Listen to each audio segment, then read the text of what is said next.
Among causes of the French Revolution, the principal condition was the revolutionary situation which had developed in 18th-century France through mismanagement of the economy and, in particular, the costs incurred in fighting the 7 Years' War and the American Revolutionary War. The economic crisis was compounded by years of bad harvests and resulted in urban and rural resentment of the wealth and privilege enjoyed by the nobility and clergy.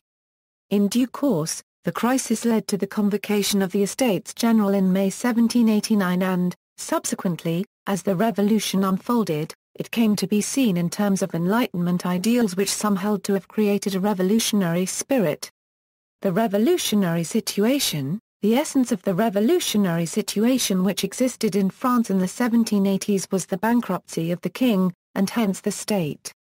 This economic crisis was due to the rapidly increasing costs of government and to the overwhelming costs incurred by fighting two major wars, the 7 Years' War and the American Revolutionary War. These costs could not be met from the usual sources of state revenue. Since the 1770s, several attempts by different ministers to introduce financial stability had failed. The taxation system was burdensome upon the middle class and the more prosperous peasants, given that the nobles were largely able to exempt themselves from it. As a result, there was an insistent demand for reform of these abuses of privilege, for an equitable means of taxation and for improved government processes. David Thompson argued that the bourgeoisie and peasantry had something to lose, not merely something to gain in their demands for a fairer society, and this fear too was a major factor in the revolutionary situation. Social inequality. The population of France in the 1780s was about 26 million, of whom 21 million lived in agriculture. Few of these owned enough land to support a family and most were forced to take on extra work as poorly paid laborers on larger farms. There were regional differences but, by and large, French peasants were generally better off than those in countries like Russia or Poland. Even so, hunger was a daily problem which became critical in years of poor harvest, and the condition of most French peasants was poor. The fundamental issue of poverty was aggravated by social inequality, as all peasants were liable to pay taxes, from which the nobility could claim immunity, and feudal dues payable to a local seigneur or lord. Similarly, the destination of tithes which the peasants were obliged to pay to their local churches was a cause of grievance, as it was known that the majority of parish priests were poor and the contribution was being paid to an aristocratic, and usually absentee, abbot. The clergy numbered about 100,000 and yet they owned 10% of the land. It maintained a rigid hierarchy, as abbots and bishops were all members of the nobility and canons were all members of wealthy bourgeois families. As an institution, the church was both rich and powerful.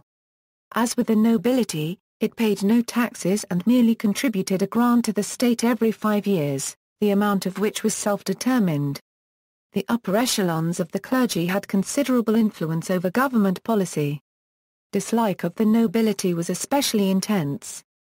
Successive French kings and their ministers had tried with limited success to suppress the power of the nobles, but, in the last quarter of the 18th century, the aristocracy were beginning once again to tighten their hold on the machinery of government.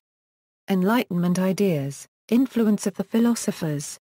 A growing number of the French citizenry had absorbed the ideas of equality and freedom of the individual as presented by Voltaire, Jean-Jacques Rousseau, Denis Diderot and other philosophers and social theorists of the Enlightenment. The American Revolution demonstrated that it was plausible for Enlightenment ideas, about how a government should be organized, to actually be put into practice. Some American diplomats, like Benjamin Franklin and Thomas Jefferson, had lived in Paris where they consorted freely with members of the French intellectual class. Furthermore, contact between American revolutionaries and the French troops who served as anti-British mercenaries in North America helped spread revolutionary ideas to the French people. Economics and finances. France in 1787, although it faced some difficulties, was one of the most economically capable nations of Europe. The French population exceeded 28 million. Of Europe's 178 to 188 millions, only Imperial Russia had a greater population. France was also among the most urbanized countries of Europe. The population of Paris was second only to that of London, and 6 of Europe's 35 largest cities were French. Other measures confirm France's inherent strength. France had 5.3 million of Europe's approximately 30 million male peasants. Its area under cultivation, productivity per unit area, level of industrialization, and gross national product all placed France near the very top of the scale. In short, while it may have lagged slightly behind the Low Countries, and possibly Switzerland, in per capita wealth, the sheer size of the French economy made it the premier economic power of continental Europe. Debt. It was debt that led to the long-running financial crisis of the French government. It is said that before the Revolution, the French debt had risen from 8 billion to 12 billion livres. Extravagant expenditures on luxuries by Louis XVI, whose rule began in 1774, were compounded by debts that were run up during the reign of his even more profligate predecessor, Louis XV. Heavy expenditures to conduct the losing 7 Years' War against Britain, and France's backing of the Americans in their War of Independence, ran the tab up even further. Louis XV and his ministers were deeply unhappy about Britain's victory in the 7 Years' War and, in the years following the Treaty of Paris, they began drawing up a long-term plan that would involve constructing a larger navy and building an anti-British coalition of allies. In theory, this would eventually lead to a war of revenge and see France regain its colonies from Britain. In practice, it resulted in a mountain of debts. Louis XV had spent liberally to establish Versailles as a showplace city worthy to be the French capital, in function if not in fact. There, he built a Ministry of War, a Ministry of Foreign Affairs ending the American Revolutionary War was signed, and a Ministry of the Navy. In Louis XV's High Council, the Parti du Copyright Vote, led by the Comte d'Argenson, Secretary of State for War, and the Parti Philosophique, which supported the Enlightenment philosophy and was led by Michel d'Arneville, Controller General of Finances, vied for power. On the advice of his mistress, the Marquise de Pompadour, the king supported the policy of fiscal justice designed by d'Arneville. In order to finance the budget deficit, which amounted to 100 million livres in 1745, Michel d'Arneville created a tax of 5% on all revenues, a measure that affected the privileged classes as well as the rest of the population. Still, expenditures outpaced revenues. Ultimately, Louis XV failed to overcome these fiscal problems, mainly because he was incapable of harmonizing the conflicting parties at court and arriving at coherent economic policies. Worse, Louis seemed to be aware of the anti-monarchist forces that were threatening his family's rule, yet he failed to do anything to stop them. Louis XV's death in 1774 saw the French monarchy at its nadir, politically, morally, and financially. Under the new king, Louis XV's grandson, Louis XVI, radical financial reforms by his ministers, Turgot and Malesherbes, angered the nobles and were blocked by the parliaments who insisted that the king did not have the legal right to levy new taxes. So, in 1776, Turgot was dismissed and Malesherbes resigned. They were replaced by Jacques Necker, who supported the American Revolution and proceeded with a policy of taking out large international loans instead of raising taxes. France sent Rochambeau, Lafayette and de Grasse, along with large land and naval forces, to help the Americans. French aid proved decisive in forcing the main British army to surrender at the Battle of Yorktown in 1781. The Americans gained their independence, and the War Ministry rebuilt the French army. However, the British sank the main French fleet in 1782, and France gained little, except for the colonies of Tobago and Senegal, from the Treaty of Paris that concluded the war. The war cost 1,066 million French livres, a huge sum, that was financed by new loans at high interest rates, but no new taxes were imposed. Necker concealed the crisis from the public by explaining only that ordinary revenues exceeded ordinary expenses, and by not mentioning the loans at all. When Necker's tax policy failed miserably, Louis dismissed him, and replaced him, in 1783, with Charles Alexander de Calonne, who increased public spending in an attempt to buy the country's way out of debt. This policy also failed. Therefore, Louis convened the Assembly of Notables in 1787 to discuss a revolutionary new fiscal reform proposed by Calonne. When the nobles were told the extent of the debt, They were shocked. However, the shock did not motivate them to rally behind the plan euro, but to reject it. This negative turn of events signaled to Louis that he had lost the ability to rule as an absolute monarch, and he fell into depression. Britain, too, was heavily indebted as a result of these conflicts. But Britain had far more advanced fiscal institutions in place to deal with it. France was a wealthier country than Britain, and its national debt was no greater than the British one. In each country, servicing the debt accounted for about one-half the government's annual expenditure. Where they differed was in the effective rates of interest. In France, the debt was financed at almost twice the interest rate as the debt across the Channel. This demanded a much higher level of taxation and less flexibility in raising money to deal with unforeseen emergencies. Edmund Burke, no friend of the Revolution, wrote in 1790, "The public, whether represented by a monarch or by a senate, can pledge nothing but the public estate. And it can have no public estate except in what it derives from a just and proportioned imposition upon the citizens at large." Because the nobles successfully defended their privileges, the King of France lacked the means to impose a just and proportioned tax. The desire to do so led directly to the decision in 1788 to call the Estates General into session. The financial strain of servicing old debt and the excesses of the current royal court caused dissatisfaction with the monarchy, contributed to national unrest, and culminated in the French Revolution of 1789. Taxation. Louis XVI, his ministers, and the widespread French nobility had become immensely unpopular. This was a consequence of the fact that peasants and, to a lesser extent, the poor and those aspiring to be bourgeoisie, were burdened with ruinously high taxes levied to support a wealthy monarchy, along with aristocrats and their sumptuous, often gluttonous lifestyles.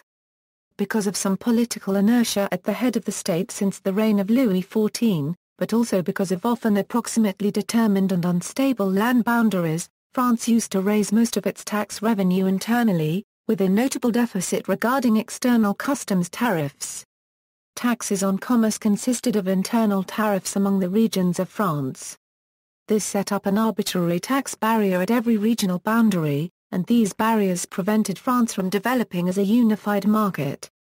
Collections of taxes, such as the extremely unpopular salt tax, the gabelle, were contracted to private collectors, who, like all farmers, preoccupied themselves with making their holdings grow. So, they collected, quite legitimately, far more than required, remitted the tax to the state, and pocketed the remainder. These unwieldy systems led to arbitrary and unequal collection of France's consumption taxes. Peasants were also required to pay a tenth of their income or produce to the church, a land tax to the state, a 5% property tax, and a tax on the number of people in the family. Further royal and seigneurial obligations might be paid in several ways, in labor, in kind, or, rarely, in coin. Peasants were also obligated to their landlords for rent in cash, a payment related to their amount of annual production, and taxes on the use of the nobles' mills, wine presses, and bakeries. In good times, the taxes were burdensome. In harsh times, they were devastating. After a less than fulsome harvest, people would starve to death during the winter. Many tax collectors and other public officials bought their positions from the king, sometimes on an annual basis, sometimes in perpetuity. Often an additional fee was paid to upgrade their position to one that could be passed along as an inheritance. Naturally, holders of these offices tried to reimburse themselves by milking taxpayers as hard as possible. For instance, in a civil lawsuit, judges required that both parties pay a bribe. This, effectively, put justice out of the reach of all but the wealthy. The system also exempted the nobles and the clergy from taxes. The tax burden, therefore, devolved to the peasants, wage earners, and the professional and business classes, also known as the Third Estate. Further, people from less privileged walks of life were blocked from acquiring even petty positions of power in the regime. This caused further resentment. Failure of reforms. During the reigns of Louis XV and Louis XVI, several ministers, most notably Turgot and Necker, proposed revisions to the French tax system so as to include the nobles as taxpayers, but these proposals were not adopted because of resistance from the parliaments. Members of these courts bought their positions from the king, as well as the right to transfer their positions hereditarily through payment of an annual fee, the paulette. Membership in such courts, or appointment to other public positions, often led to elevation to the nobility. While these two categories of nobles were often at odds, they both sought to retain their privileges. Because the need to raise taxes placed the king at odds with the nobles and the upper bourgeoisie, he appointed as his finance ministers, rising men, usually of non-noble origin. These commoners, Turgot, copyright tender Malesherbes, and Jacques Necker lobbied for reforms in taxation and other moves toward moderation, such as Necker's attempts to reduce the lavishness of the king's court. Each one failed. Instead, the Parkinson's law of bureaucratic overextended waste prevailed, to the detriment of the gentry and other non-seigneurial classes. In contrast, Charles Alexander de Calonne, appointed finance minister in 1783, restored lavish spending reminiscent of the age of Louis XIV. By the time Calonne brought together the Assembly of Notables on February 22, 1787 to address the financial situation, France had reached a state of virtual bankruptcy. No one would lend the king money sufficient to meet the expenses of the royal court and the government. According to Mignot, the loans amounted to 1.64 billion livres, and the annual deficit was 140 millions. Calonne was succeeded by his chief critic, a Parmeilchian Charles de Loma copyright Nye de Brienne, Archbishop of Sens, but the fundamental situation was unchanged, the government had no credit. To address this, the Assembly of Notables sanctioned the establishment of provincial assemblies, regulation of the corn trade, abolition of corvée copywriters, and a new stamp tax, but the Assembly dispersed on May 25, 1787 without actually installing a longer-term program with prospects for success. Famine. These problems were all compounded by a great scarcity of food in the 1780s. A series of crop failures caused a shortage of grain, consequently raising the price of bread. Because bread was the main source of food for poor peasants, this led to starvation. Contributing to the peasant unrest were conspiracy theories that the lack of food was a deliberate plot by the nobility. The 2 years prior to the revolution saw meager harvests and harsh winters, possibly because of a strong El Niño ± cycle caused by the 1783 lake eruption in Iceland. The Little Ice Age also affected farmers' choices of crops to plant. In other parts of Europe, peasant farmers had adopted the potato as its staple crop. The potato had been introduced to France during the 16th century and despite resistance had largely supplanted the turnip and rutabaga in France. Despite encouragement from individuals like Antoine Parmentier and Louis XVI, grain was still a much more popular staple crop in France. This was partially because potatoes were seen as more difficult to transport and store than grain. In 1789, a normal worker, a farmer or a laborer, earned anywhere from 15 to 30 sous per day. Skilled workers received 30 to 40. A family of 4 needed about 2 loaves of bread a day to survive. The price of a loaf of bread rose by 67% in 1789 alone, from 9 sous to 15. Many peasants were relying on charity to survive, and they became increasingly motivated by their hunger. The bread riots were the first manifestations of a roots-based revolutionary sentiment. Mass urbanization coincided with the beginning of the Industrial Revolution, and more people moved into French cities seeking employment. The cities became overcrowded with the hungry, destitute, and disaffected, an ideal environment for revolution. Bakers' queues became the term for the long lineups at shops when bread was short. The phrase is quite rarely used, and it is generally only seen in references to Thomas Carlyle's book The French Revolution, A History. Carlyle uses the phrase at once to condemn the revolutionaries for their failure to meet basic public needs, and as synonym for the angry French public after the French Revolution started to sour. Transparency. H. F. Helmholtz argued that the issue was not so much the debt per se, but the way the debt was refracted through the lens of Enlightenment principles and the increasing power of third estate creditors, that is, commoners who held the government's paper. Properly speaking, The people ought to have been accustomed to the fact that the French government did not fulfill its financial obligations, for since the time of Henry IV, that is, within 2 centuries, it had failed to meet its obligations 56 times. In earlier days such catastrophes had not been announced and publicly discussed. Now all France, which for 2 generations had been worked upon by the party of rationalism, shared the outcry against the financial situation. The struggle with the parliaments and nobles to enact reformist measures displayed the extent of the disintegration of the ancien copyright regime. In short order, Protestants regained their rights, and Louis XVI was pressured to produce an annual disclosure of the state of his finances. He also pledged to reconvene the Estates General within 5 years. Despite the pretense that France operated under an absolute monarchy, it became clear that the royal government could not successfully implement the changes it desired without the consent of the nobility. The financial crisis had become a political crisis as well, and the French Revolution loomed just beyond the horizon. Notes. References: Bayreuch. L'économie française dans le contexte européen à la fin du XVIIe siècle. Review économique 40, 939 € 964 Mirror, Hibbert, Christopher. The French Revolution. London, Penguin. ISBN A978-0140049459. Langer, William L. American Foods and Europe's Population Growth 1750–1850. Journal of Social History 8. Retrieved February 29, 2012. Thompson, David. Europe Since Napoleon. London, Longmans A.